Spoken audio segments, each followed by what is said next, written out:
नमस्कार मित्रों, कैसे हैं आप सभी। आशा करती हूँ कि बहुत अच्छे होंगे और अच्छे से रहकर अपनी पढ़ाई करते होंगे। मित्रों, आपका मैं बहुत बहुत स्वागत करती हूँ अपने YouTube channel smart study classes 77 पर। हमारे चैनल को आप सब्सक्राइब जरूर कीजिए। वीडियो पसंद आते हैं उनको लाइक कीजिए एंड शेयर कीजिए। चलिए अब हम आगे बढ़ते हैं और आपको बताते हैं कि हम आपको आज क्या पढ़ाने वाले हैं। आज हम आपको पढ़ाने वाले हैं पेपर 2 के अंतर्गत ही यूनिट 3 यानी पेपर 2 हिंदी की तैयारी मैं आप लोग करवा रही हूँ। और यह यूनिट 3 के अंतर्गत जो एक आपका शामिल है विषय काव्य प्रयोजन। आज हम आपको पढ़ाएंगे काव्य प्रयोजन। इसके पहले के वीडियोस अपलोड हो चुके हैं, आपने नहीं देखा जाकर के देख सकते हैं। बहुत ही इंपॉर्टेंट क्लास होने वाली है आपके लिए और यह आपकी परीक्षा के लिए अत्यंत ही उपयोगी है। काव्य प्रयोजन, काव्य हेतु, काव्य लक्षण, काव्य सौंदर्य संबंधित, काव्य सिद्धांत इसके बाद आएंगे। तो ये सभी टॉपिक जो है आपके लिए अत्यंत ही महत्वपूर्ण हो जाते हैं यदि आप नेट जीआर कर रहे हैं। तो इसके अलावा यदि आप कोई भी बड़ी परीक्षा देने जाते हैं तो वहाँ पर यह बहुत ही महत्वपूर्ण रोल अदा करता है। ठीक है मित्रों, तो चलिए अब हम देखते हैं आज का अपना यह वीडियो। और मैं आपसे कहना चाहूँगी 2 पंक्तियाँ देखिए, ये इस पर लिखी हुई है। जब लगन और मेहनत लेगी सफलता का आकार, तब होगा हिंदी से नेट जेआरएफ का सपना साकार।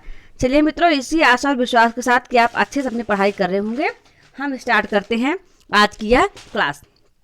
क्या है आज की क्लास? काव्य प्रयोजन। काव्य प्रयोजन का तात्पर्य है काव्य रचना का उद्देश्य। काव्य को लिखने तथा पढ़ने का भी उद्देश्य होता है, यानी काव्य आप किस लिए लिख रहे हैं, क्यों पढ़ रहे हैं, इसका भी एक उद्देश्य होता है। काव्य प्रयोजन काव्य प्रेरणा से अलग है, क्योंकि काव्य प्रेरणा का अभिप्राय काव्य की रचना के लिए प्रेरित करने वाले तत्व, जबकि काव्य प्रयोजन का अभिप्राय है काव्य रचना के बाद में प्राप्त होने वाला लाभ। स्पष्ट है, आपको दोनों का अंतर समझ में आया होगा। आचार्य मम्मट का काव्य प्रयोजन, आचार्य मम्मट ने क्या कहा काव्य प्रयोजन के विषय में, चलिए हम उसको जानते हैं। आचार्य मम्मट ने मूलतः 6 काव्य प्रयोजन बताए हैं। कितने? 6 काव्य प्रयोजन। आपसे परीक्षा में यह भी पूछा जा सकता है कि आचार्य मम्मट ने कितने काव्य प्रयोजन बताए हैं, तो आपका जवाब वहां पर हो जाएगा 6 काव्य प्रयोजन। आप चलिए देखते हैं 6 काव्य प्रयोजन कौन कौन से हैं। यश की प्राप्ति, अर्थ प्राप्ति, लोक व्यवहार, अनिष्ट का निवारण या लोक मंगल, आत्म शांति या आनंदोपलब्धि और कांता सम्मत उपदेश। यह जो है सभी काव्य प्रयोजन हैं आचार्य मम्मट के अनुसार, जो कि उन्होंने बताया है। बहुत ही इंपॉर्टेंट है, याद करके रखे रहिएगा इसको, आप भूलना बिल्कुल नहीं है आपको।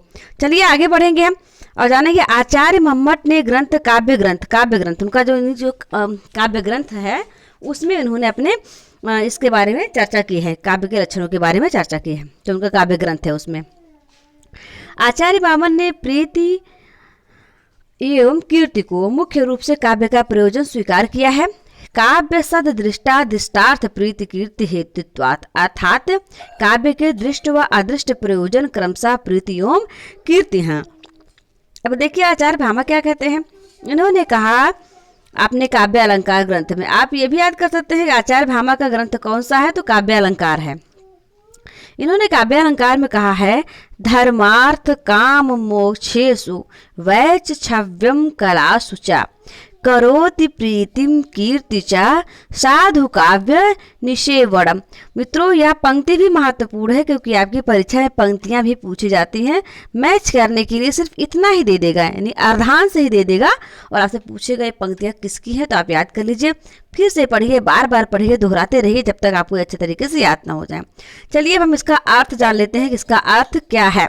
इसका अर्थ है काव्य का प्रयोजन धर्म, अर्थ, काम एवं मोक्ष, इन चारों पुरुषार्थों की प्राप्ति तथा कलाओं में विलक्षणता के साथ कीर्ति और प्रीति प्रदान करता है। यह इसका अर्थ हो गया।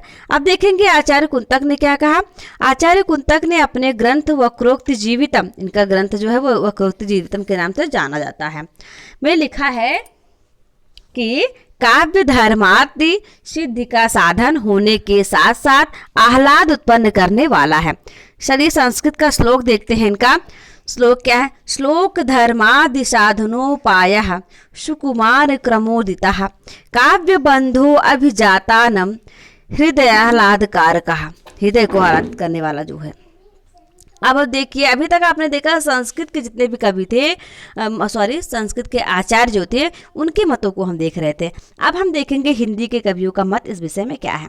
आचार्य रामचंद्र शुक्ल कविता का अंतिम लक्ष्य जगत के मानवीय पक्षों का प्रत्यक्षीकरण करके उनके साथ मानव हृदय का सामंजस्य स्थापन है, ऐसा मानते हैं।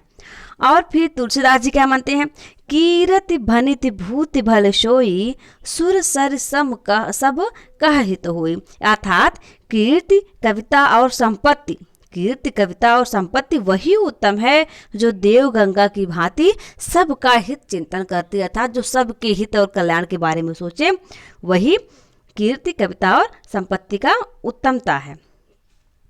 अब देखेंगे मैत्री शरण गुप्त जी, इन्होंने बहुत ही अच्छी बात कही। क्या कहा, केवल मनोरंजन ही न कर्म होना चाहिए, उसमें उचित उपदेश का भी मर्म होना चाहिए। मित्रों, यह बहुत ही सटीक बैठती है। अगर हम देखें समकालीन कविता पर, तो आजकल आप काव्य सम्मेलन सुनते होंगे तो देख रहे होंगे कि हंसी मजाक चल रहा है, एक दूसरे पर आक्षेप कर रहे हैं।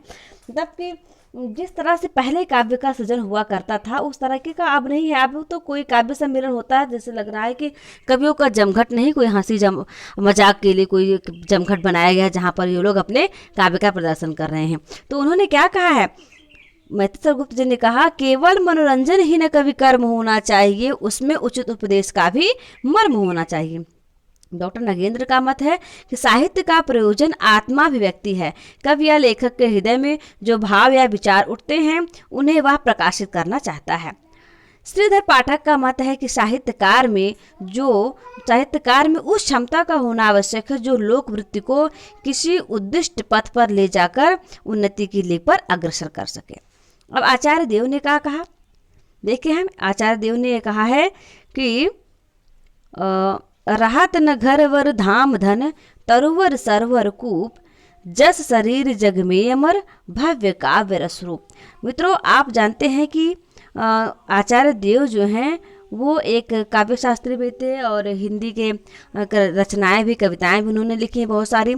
आप पढ़ेंगे आगे चलकर अवधी कविताएं पढ़ेंगे, ब्रजभाषा कविताएं पढ़ेंगे। तो मैं यह उम्मीद करती हूँ आपसे कि अवधी की जो भाषा है, यानी आप उत्तर प्रदेश से बिलोंग करते हैं तो अवधी तो आती ही होगी आपको, अगर नहीं आती है तो उसकी जो रचना है वो भी आपके पाठ्यक्रम में शामिल है, आपको पढ़ना होगा। अवधी का सबसे बड़ा जो रचना हम कहें, सबसे बड़ी रचना जो कहें, जो कि ख्याति प्राप्त है, तो रामचरितमानस, जो कि लगभग हर घर में उसका पाठ किया जाता है। फिलहाल वो हम अपने भाषा में पढ़ेंगे, बोलियों में पढ़ेंगे। अभी हम देख रहे हैं काव्य का प्रयोजन। चलिए, आचार्य देव ने यश प्राप्ति को ही काव्य का प्रयोजन बताया है। उनके अनुसार घर, धाम, धन, वृक्ष, सरोवर, कूप आदि सभी नष्ट हो जाते हैं, किंतु काव्यकर्ता का यश रूपी काव्य अमर हो जाता है। यानी कोई पंक्तियां यदि काव्य को लिख दिया तो वो अमर हो जाता है, बाकी सारी चीजें तो नश्वर है, वो नष्ट हो जाती हैं। हिंदी के कवियों के मत में हम देखेंगे आचार्य कुलपति का मत, जस संपत्ति आनंदवती, जस संपत्ति आनंदवती दुर्ति न डरी खाय होत कवित्व में चतुरई जगत वाम बस जाए। जस संपत्ति आनंदवती दुर्तन डारे खोई होत कवित्व में चतुरई जगत वाम बस हो। आचार्य कुलपति का है, अर्थात काव्य से यश, संपत्ति एवं आनंद की प्राप्ति होती है, दुर्दिन समाप्त हो जाता है तथा लोक व्यवहार का ज्ञान आता है। जयशंकर प्रसाद जी के अनुसार संसार में काव्य दो तरह से लाभ पहुंचाते हैं, एक तो मनोरंजन और दूसरा शिक्षा। हजारी प्रसाद द्विवेदी के अनुसार, हजारी प्रसाद द्विवेदी का क्या मत है इस विषय में, उन्होंने कहा, मैं साहित्य को मनुष्य की दृष्टि से देखने का पक्षपाती हूँ। यह पंक्ति बहुत पूछी जाती है परीक्षा में। नंदुलाल वाजपेयी के अनुसार वह रचना काव्य नहीं जिसमें वास्तविक अनुभूति का अभाव, अर्थात उन्होंने वास्तविक अनुभूति को ही काव्य का प्रयोजन स्वीकार किया है। अब हम देखेंगे पाश्चात्य विद्वानों के मत। पाश्चात्य विद्वान कौन कौन से थे? लुंजाइनस का मत था कि काव्य का एकमात्र लक्ष्य पाठक को आनंद प्रदान करना और उल्लासित करना है, यानी जिससे पाठक को आनंद आ जाए वही काव्य का एकमात्र प्रयोजन है। अरस्तु ने काव्य के दो प्रयोजन स्वीकार किए हैं, शिक्षा और आनंद। अरस्तु की इस मान्यता को प्राच्य और पाश्चात्य दोनों देशों में समान रूप से महत्ता दी गई है। अब थोड़ा सा निष्कर्ष देखते हैं। यहाँ पर हम काव्य प्रयोजन के संबंध में सभी विद्वानों के मतों के आधार पर कहा जा सकता है कि वास्तव में काव्य का प्रयोजन महान है। वह मानव को सन्मार्ग पर चलने की प्रेरणा देने के साथ साथ उसके हृदय पटल पर हृदय पटल का विस्तार भी करता है। काव्य प्रकाशकार आचार्य मम्मट का मत अन्यों की अपेक्षा श्रेष्ठ है। परवर्ती कवियों एवं काव्य शास्त्रियों ने मम्मट के मत से ही प्रेरणा ग्रहण की है। आचार्य मम्मट के अनुसार काव्य का विशिष्ट प्रयोजन आनंद है, वह ही सभी प्रयोजनों का प्रयोजन है। तो मित्रों, यह रहा काव्य प्रयोजन, और आशा है कि आपको यह बहुत अच्छी तरीके से समझ में आया होगा। यदि एक बार में समझ में नहीं आता तो आप उसे 2 बार पढ़िए, बार बार पढ़िए, जरूर आपको समझ में आ जाएगा। बहुत ही महत्वपूर्ण क्लास रही है आपके लिए और परीक्षा के लिए, तो समझिए रामबाड़ा क्लासेस हो ही रही हैं। इसके अलावा मित्रों, हमारे चैनल पर और भी क्लासेस चलाई जा रही हैं, आप देखिए उसे जाकर के, बहुत इंपॉर्टेंट क्लास होने वाली है, क्योंकि परीक्षाएं तो लगातार अब आपकी होनी प्रारंभ होगी। आप देख रहे हैं जो कि छत्तीसगढ़ में तो परीक्षाएं प्रारंभ हो चुकी हैं, राजस्थान में हो रही हैं, बिहार में भी, उत्तर प्रदेश में भी अब बारी है। जल्दी से जल्द वैकेंसीज आएंगी, उसके फॉर्म भरे जाएंगे। आप फॉर्म भरने का इंतजार ना कीजिए, क्योंकि किसी भी पोस्ट के लाखों दावेदार होते हैं, तो उसमें अपनी एक दावेदारी सुनिश्चित करने के लिए अपनी तैयारी को मजबूती प्रदान करते रहिए। चलिए, मिलेंगे फिर आपसे बहुत जल्दी एक शानदार, दमदार और जानदार क्लास के साथ। तब तक आप लोग खुश रहिए, स्वस्थ रहिए, मस्त रहिए, अपना और अपनों का ख्याल रखिए, और ज़रूरतमंदों की ज़रूरतों का भी थोड़ा सा ख्याल रखिए। यानी अपने आसपास यदि कोई दुखी व्यक्ति है तो आप प्रयास करें कि कोई गरीब व्यक्ति है तो थोड़ा सा उसकी मदद करने का पूरा प्रयास करें। ठीक है मित्रों, इसी आशा और विश्वास के साथ आप लोग इस बात का ख्याल रखेंगे। धन्यवाद। जय हिंद, जय भारत।